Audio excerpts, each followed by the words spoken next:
तो स्टोरी को आगे कंटिन्यू करते हैं पार्ट 4 में। फर्स्ट सेंटेंस है, एक शानदार चील उड़ रहा था। जब वो ऊपर देखता है हमारा चील, तो ऊपर उसको एक शानदार चील उड़ता दिखता है। इसको इंग्लिश में बोलेंगे अ मैग्निफिसेंट ईगल वाज फ्लाइंग। अब इस टाइप के सेंटेंस को हम लोग डेली यूज में कैसे ला सकते हैं, एक एग्जांपल से समझते हैं। शानदार को इंग्लिश में हम लोग मैग्निफिसेंट बोलते हैं। तो यहाँ पे लिखा है एक शानदार चील, इसके लिए हम लोग इंग्लिश में बोले हैं अ मैग्निफिसेंट ईगल। वैसे ही अगर आपको रियल लाइफ में बोलना है कि ये ड्रेस एकदम शानदार है, it is a magnificent dress, यह एक शानदार दिन है, इसको इंग्लिश में कैसे बोलेंगे, it is a magnificent day. ऐसे इस टाइप से वेरिएशन बना बना के हम लोग ये जो स्टोरी हमारा चल रहा है उसको हम लोग डेली यूज में ला सकते हैं। बस जरूरत रहता है तो सिर्फ प्रैक्टिस का। तो कंटिन्यू करते हैं स्टोरी। अगर आपने पहले वाला 2 पार्ट नहीं देखा होगा तो डिस्क्रिप्शन में लिंक है, वहां से आप देख सकते हैं। आगे बढ़ते हैं। वह बहुत ऊंची उड़ान भर रहा था। जब चील ऊपर देखता है हमारा चील, तो उसको एक शानदार चील उड़ता दिखाई देता है। इसको हमने इंग्लिश में सीख लिए। अब लिखा है कि जो ऊपर जो चील उड़ रहा था वह बहुत ऊंची उड़ान भर रहा था। इसको इंग्लिश में हम लोग कैसे बोलेंगे, it was soaring high above. Soaring यानी उड़ना होता है, ऊंची उड़ान उड़ना होता है। ठीक, it was soaring high above. ठीक, आगे बढ़ते हैं। वह चील बहुत आजाद दिख रहा था। जो चील आसमान में उड़ रहा था, बहुत ऊंची उड़ान भर रहा था, वो बहुत आजाद दिख रहा था। आजाद यानी फ्री दिख रहा था, उसके पास काफी फ्रीडम था। इसको इंग्लिश में हम लोग कैसे बोलेंगे, the eagle looked so free. यहाँ पे जो ईगल, जिस ईगल की बात कर रहे हैं वो ऊपर वाले ईगल की बात कर रहे हैं, हमारे स्टोरी के मेन ईगल की बात नहीं हो रही है। The eagle looked so free. तो इस चील को हमारा चील देखता है कि वो कितना शानदार चील है जो उड़ रहा है ऊपर। जमीन पर बैठे चील ने देखा, यानी हमारे चील ने, the eagle on the ground, यानी द ईगल यानी चील, ऑन द ग्राउंड जो जमीन पे है, उसने देखा। देखा को इंग्लिश में हम लोग बोलेंगे वॉच्ड। ठीक, आगे बढ़ते हैं। उसने दूसरे चील को हवा पर सरकते हुए देखा। It saw the other eagle, it saw the other eagle, इतने का मतलब हुआ उसने दूसरे चील को देखा क्या करते, glide on the wind. Glide यानी किसी चीज में स्मूथली ऐसे चलना। ठीक है, जैसे एक एरोप्लेन है वो स्मूथली चलता है, लैंड करता है, तो वो हवा के बीच ग्लाइड कर रहा है। सरकना यहाँ पे जो वर्ड लिखा है ना, उसी को बोलेंगे एकदम बिना फ्रिक्शन के, एकदम स्मूथली। ठीक, आगे बढ़ते हैं अगले सेंटेंस में। उसने चील को और ऊंचा उड़ते देखा। मतलब वो नीचे से देख तो रहा है और उसको शानदार भी लग रहा है, प्लस अब वो जो ऊपर जो चील उड़ रहा है वो और ऊंचा उड़ना चालू कर दिया। इसको हम लोग बोलेंगे it saw the eagle fly higher and higher.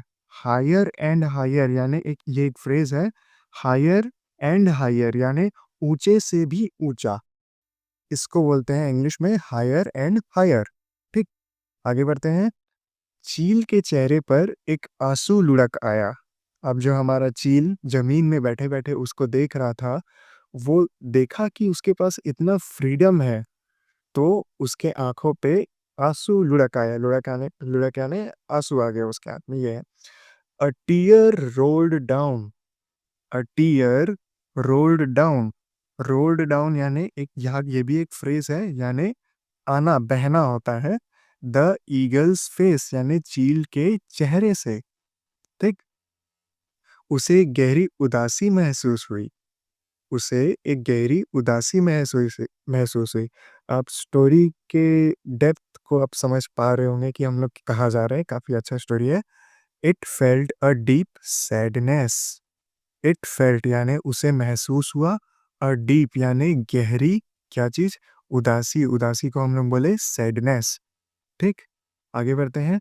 उसे उस जीवन के लिए दुख हुआ जो वह नहीं जी रहा था। अब वो बैठे बैठे देख रहा है ऊपर वाले ईगल को कि वो इतने फ्रीडम से उड़ रहा है और वो लाइक अ चिकन लाइफ जी रहा है, क्योंकि उसको सिखाया ही नहीं गया, बताया ही नहीं गया।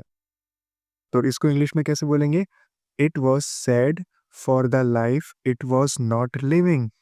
इट वॉज यानी वह था, क्या था, वह उदास था। क्यों, फॉर द लाइफ, उस जिंदगी के लिए, इट वॉज नॉट लिविंग, जिसे वो नहीं जी रहा था, नहीं जी रहा था। ठीक, आगे बढ़ते हैं। उसे दुख हुआ कि उसने अपने पंख नहीं फैलाए थे। उसे दुख हुआ कि उसने अपने पंख नहीं फैलाए थे। इसको इंग्लिश में कैसे बोलेंगे? It was sad that it had not spread it's wing. It was sad that, ये दुख हुआ कि डेट इट हैड नॉट, यानी उसने नहीं फैलाए थे क्या? उसके पंख। इट्स विंग्स, उसके पंख। विंग्स यानी पंख। ठीक, अब पार्ट 5 में पहुंच गए हैं। धीरे धीरे स्टोरी एंड हो रहा है। कल के वीडियो में पूरा एंड हो जाएगा और कल के वीडियो में हमारा जो इस स्टोरी के पीछे मेन मोटिव है वो भी समझ आ जाएगा। पार्ट 5 में बढ़ते हैं। चील आसमान में उड़ने वाले चील की तरह बनना चाहता था। अब वो देख रहा है कि वो कितना शानदार चील है जो ऊपर उड़ रहा है अपने पंख फैला के, हायर एंड हायर, यानी ऊपर से भी ऊपर उड़ते जा रहा है। तो चील आसमान में उड़ने वाले चील की तरह बनना चाहता था।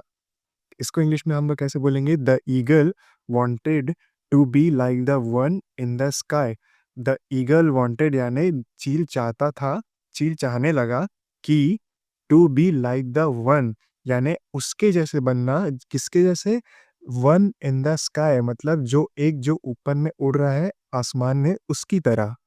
ठीक, वह एक चील बनना चाहता था, मुर्गी नहीं। आगे दोनों सेंटेंस को एक साथ देख लेते हैं। वह एक चील बनना चाहता था, मुर्गी नहीं। It wanted to be an eagle. It wanted, वह चाहता था क्या बनना? टू बी एन ईगल, एक चील बनना। Not a chicken, not a chicken, chicken नहीं, मुर्गी नहीं। ठीक, चील आखिरकार समझ गया। चील आखिरकार समझ गया। द ईगल फाइनली, फाइनली यानी आखिरकार, अंडरस्टूड, समझ गया। समझना को इंग्लिश में हम लोग बोलते हैं understood. The eagle finally understood, क्या समझा अब उसने? वह एक मुर्गी नहीं था, कि वह एक मुर्गी नहीं, वो एक्चुअल में एक चील ही है। It was not a chicken, कि वो मुर्गी नहीं है। ठीक, वह हमेशा से एक चील था। इसको इंग्लिश में हम लोग कैसे बोलेंगे? इट वॉज एन ईगल, यानी वह चील था। हमेशा से के लिए हम लोग एक छोटा सा फ्रेज लगाते हैं, ऑल अलोंग, यानी हमेशा से। मैं तो यह चीज हमेशा से जानता था। I knew this all along. ऐसे होता है वेरिएशन बना के रियल लाइफ में इस सेंटेंसेस को अप्लाई करना। ठीक, आगे बढ़ते हैं। उसमें उड़ने की शक्ति थी। अब उसको समझ आ रहा है कि उसमें एबिलिटी भी था कि वो उड़ सके। इसको इंग्लिश में हम लोग कैसे बोलेंगे? It had the power to fly. It had the power यानी उसके पास शक्ति थी, किसकी? टू फ्लाई यानी उड़ने की। ठीक, उसमें ऊंचाई तक जाने की शक्ति थी। अब उसको समझ आ रहा है कि उसके पास पावर था, एबिलिटी था उड़ने का, और ऊंचाई तक जाने की, ऊंचाई तक उड़ने की भी शक्ति थी। ऊंचाई तक उड़ने को हम लोग क्या बोलते हैं? शुरू में देखे हैं सोरिंग, तो यहाँ पे वही यूज होगा। It had the power to soar. It had the power to fly लिखा है, उसके पास शक्ति था किसका? टू फ्लाई, उड़ने का। टू सोर यानी ऊंचाई तक उड़ने का। यहाँ पे लिखा है ना ऊंचाई तक जाने का, इस कारण यहाँ पे टू सोर, ऊंचाई तक उड़ने का। दोनों ऊंचाई तक जाना, ऊंचाई तक उड़ना, यहाँ पे सेम सेंस बना रहा है, मतलब ऊपर उड़ने की ही बात हो रही है दोनों में, इसलिए यहाँ पे सोर लगा। ठीक, आगे बढ़ते हैं। उसे बस कोशिश करने की जरूरत थी। इसको इंग्लिश में कैसे बोलेंगे? It just needed to try. It just needed to try. हम लोग को अगर रियल लाइफ में बोलना है कि उस लड़के को सिर्फ कोशिश करने की जरूरत थी, he just needed to try. She, उसे, लड़की के लिए बात कर रहे हैं अगर, she just needed to try, उसे सिर्फ कोशिश करने की जरूरत थी। ऐसे अप्लाई कर सकते हैं हम लोग। आगे बढ़ते हैं। तो चील ने एक गहरी सांस ली। अगला सेंटेंस है, तो चील ने एक गहरी सांस ली। अब उसको समझ आ गया। अब अब वो एक गहरी सांस लेता है। इसको इंग्लिश में क्या बोलेंगे? तो क्यों, तो को हम लोग इंग्लिश में बोलते हैं सो। सो लगा दिए। चील ने एक गहरी सांस ली। द ईगल यानी चील, टुक अ डीप ब्रेथ, यानी लिया क्या? A deep breath. डीप यानी गहरी, ब्रेथ यानी सांस। ठीक, तो आज के लिए इतना ही। चैनल को सब्सक्राइब कर देना अगर वीडियो अच्छा लगा होगा तो, और सारे पार्ट्स का, इस स्टोरी के सारे पार्ट्स का लिंक डिस्क्रिप्शन में आपको मिल जाएगा। मिलते हैं अगले पार्ट में।